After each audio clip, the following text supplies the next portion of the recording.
અજીવ અધિકાર છે. કોને કેવો અજીવ કે જે જીવમાં નથી,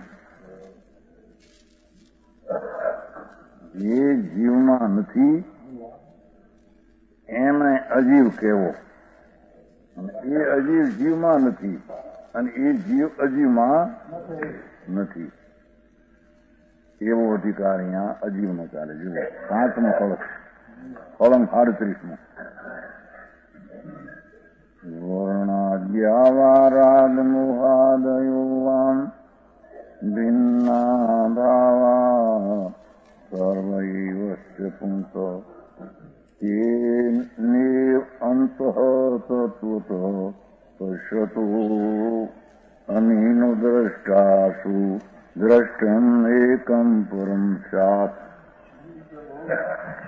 39 એનો ટીકા. यस्य पूर्ण सर्व ये भावा भिन्ना विद्यमान है सा शुद्ध चैतन्य द्रव्य से आ भगवान आत्मा એને કહીએ કે શુદ્ધ ચૈતન પદાર્થ નિર્મળાનંદ અખંડ આનંદ એનાથી જીતને ही सब अशुद्ध विभाव परिणाम. એની વ્યાખ્યા કરશે શરીર આદિ કે પુण्य પાપ દયા દાન આદિ એ બધા જીવથી ભિન્ન અન્ય તત્વ છે, અજીવ તત્વ છે. સમજાણું કાંઈ?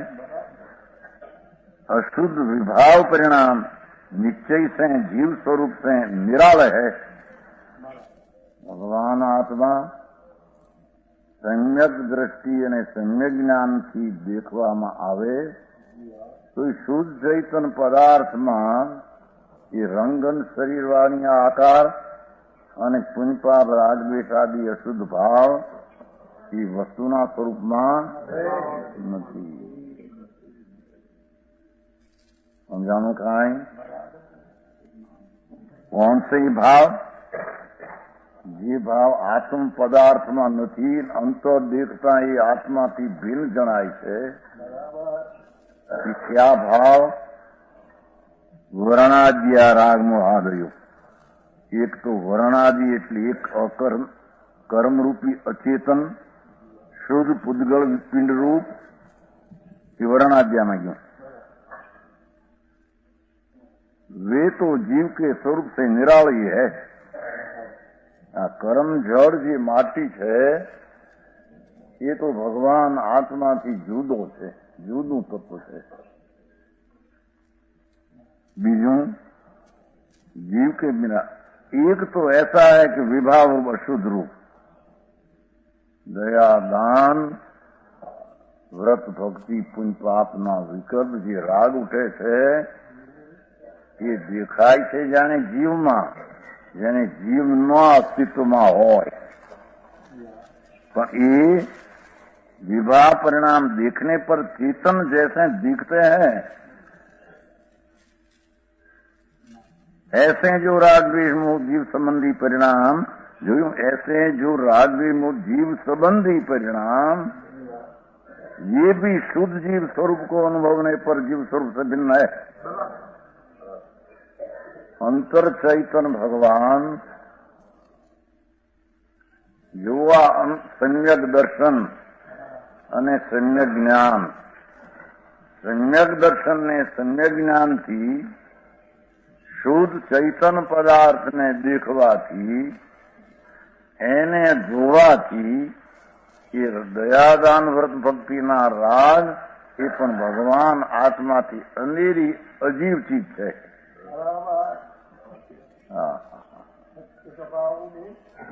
સમજાય છે કાંઈ? આ ઝીણી વાત છે ભાઈ. એનું તત્વ ચૈતન અહીં તો વ્યવહાર રત્નત્રયનો વિકલ્પ પણ અજીવ છે એમ સિદ્ધ કરવો છે. બોલા કે વ્યવહાર રત્નત્રય તો છે ગુણસાંધિ મોક્ષનો માર્ગ છે કે છે ભગવાન એક વાર સાંભળ તો ખરો પ્રભુ, તું કેવડો અને ક્યાં છો? તું તો શુદ્ધ આનંદ ઘન જ્ઞાયક ચૈતન મૂર્તિ તે તું તે ત્યાં તું છો. समझ में आते भैया? शरीर कर्म शरीर ની કઈ વાત સાધારણ વાત છે. જો કર્મ રજકણ છે અંદર 8 કર્મ એ તો ચોખ્ખા ખુલ્લી રીતે જળ ને અજીવ છે. એ જીવના અંતરની ચીજ જેને આત્મદ્રષ્ટિ કરવી છે અને ધર્મ કરવો છે એને તો આત્મા અખંડ આનંદને જ્ઞાયક છે એ ઉપર દ્રષ્ટિ કરવી જોઈએ. એ શરીર કર્મ તો ભિન્ન જુદા છે પણ જીવના સંબંધમાં દેખાય. ભાષા એવી લીધી છે ને, ઓલો તો સંબંધ કઈ છે જ નહીં, એ તો જળ કર્મ માંથી ધૂળ. પણ વિભાવ શુદ્ધ પરિણામજી દયા દાન વ્રત ભક્તિ તપ શુભાશુભ ભાવ એ રાગ દ્વેષ મોહ જીવ સંબંધી પરિણામ જીવ સંબંધી પર્યાય ભાષા આવી લીધી છે. એ ભી કેમ કહ્યું કે કર્મ તો અચેતન છે જ અંદર જળ માટી, તો આ શરીર તો અચેતન માટી જળ જ મળતું છે.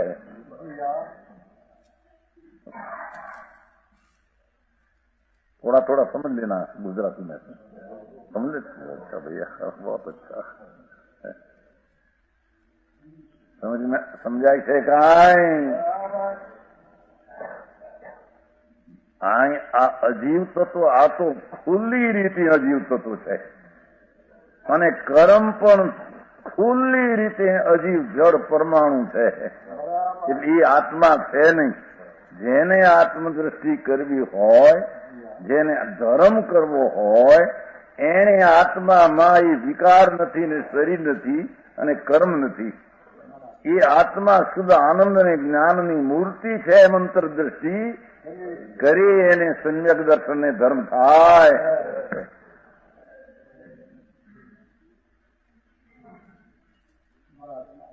સમજાણું કાંઈ? એ છે कि एक तो ऐसा है कि विवाह रूप शुद्ध परिणाम देखने पर चेतन जैसे दिखते हैं, चेतना पास जेवी दशाમાં विकल्प ये भावे तीर्थंकर पुत्र બંધાય ये भावना ही तो अजीब કહે છે. पंडित जी हाँ कहें गया बीजा तुम्हारा पंडित जी दूसरा आया ने समझाय છે કાંઈ? આ વસ્તુ પ્રભુ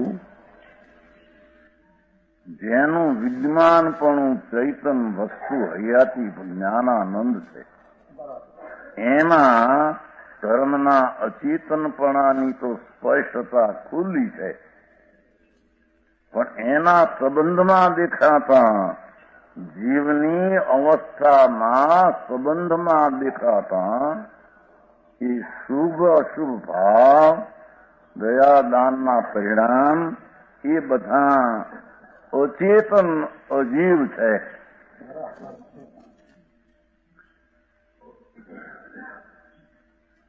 ભાઈ તારી ચીજમાંથી નીકળી જાય તારી ચીજ એ નીકળી જાય એ આત્મા નહીં.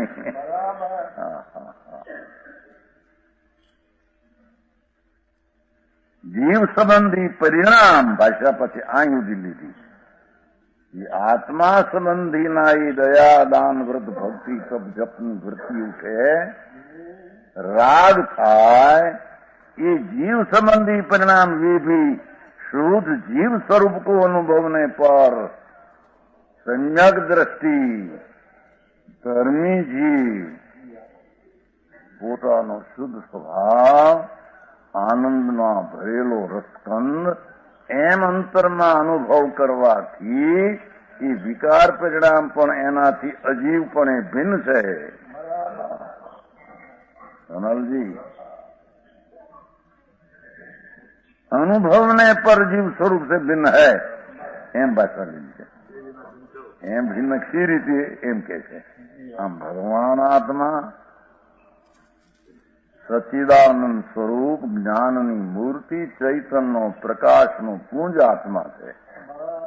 એવી દ્રષ્ટિ કરતા એટલે કે એને અનુભવ કરતા વજન લીધું છે.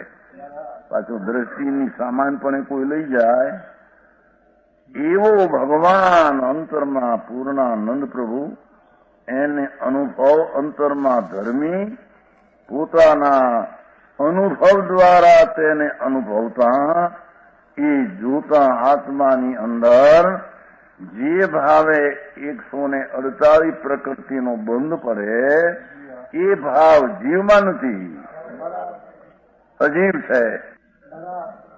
આનું નામ ભેદ જ્ઞાન છે, એનું નામ સમ્યક દર્શન. समझाई से यहाँ पर कोई प्रश्न करता है कि विभाव परिणाम को जीव स्वरूप से भिन्न कहा, जुदा कहा, तो भिन्न का भावा तो मैं समझा नहीं. क्या कहते हैं तुम? आत्मा में वो रोया दान व्रत भक्ति आत्मा थी जुदा. समझ में आया ना? वो राग दया दान व्रत भक्ति का परिणाम कोमल 5 महाभारतना विकल्प है. राग था इस आत्मा थी जुदा એટલે કે એને અજીવ આપ કહો છો અને એ જીવ સંબંધી પરિણામને આપ અચેતન કહો છો, એ ચેતનથી જુદા કહો છો. જુદા એટલે બેન પૈસા ને મકાન બકાન તો ક્યાંય રહી ગયા, ધૂળ ને આ પૈસાની ધૂળ ભાઈ એ તો અજીબ છે. ધૂળ માટી છે, પૂતગલ સીધા છે, ક્યાંય રહી ગયા. હવે આ શરીરે માટી છે, ધૂળ અજીબ છે, માટી છે. પૂતગલ જળ અજીબ અચેતન પ્રત્યક્ષ ભિન્ન છે.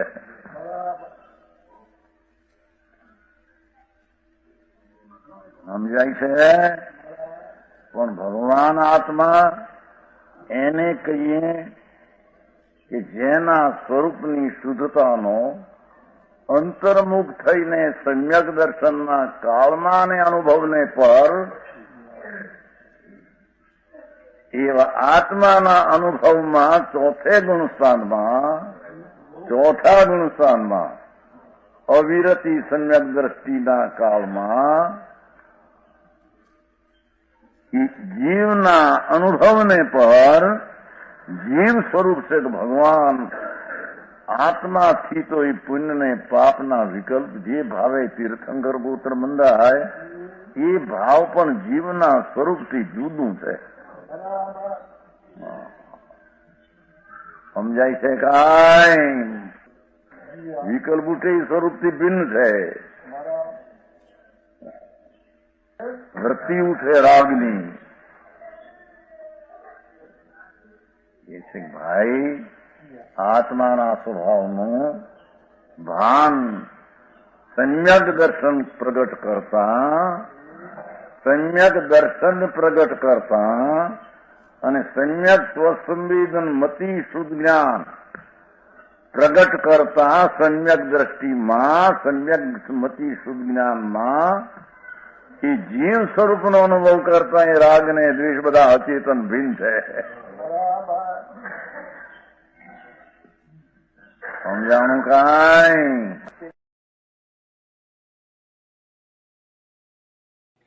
તથાપિ કહાનવાણીના અંકાયે મૂલ્યના કદી. તથાપિ માતવાણીના અંકાયે મૂલ્યના કદી. પરમ કૃપાળુ પૂજ્ય સદગુરુ દેવનો જય હો.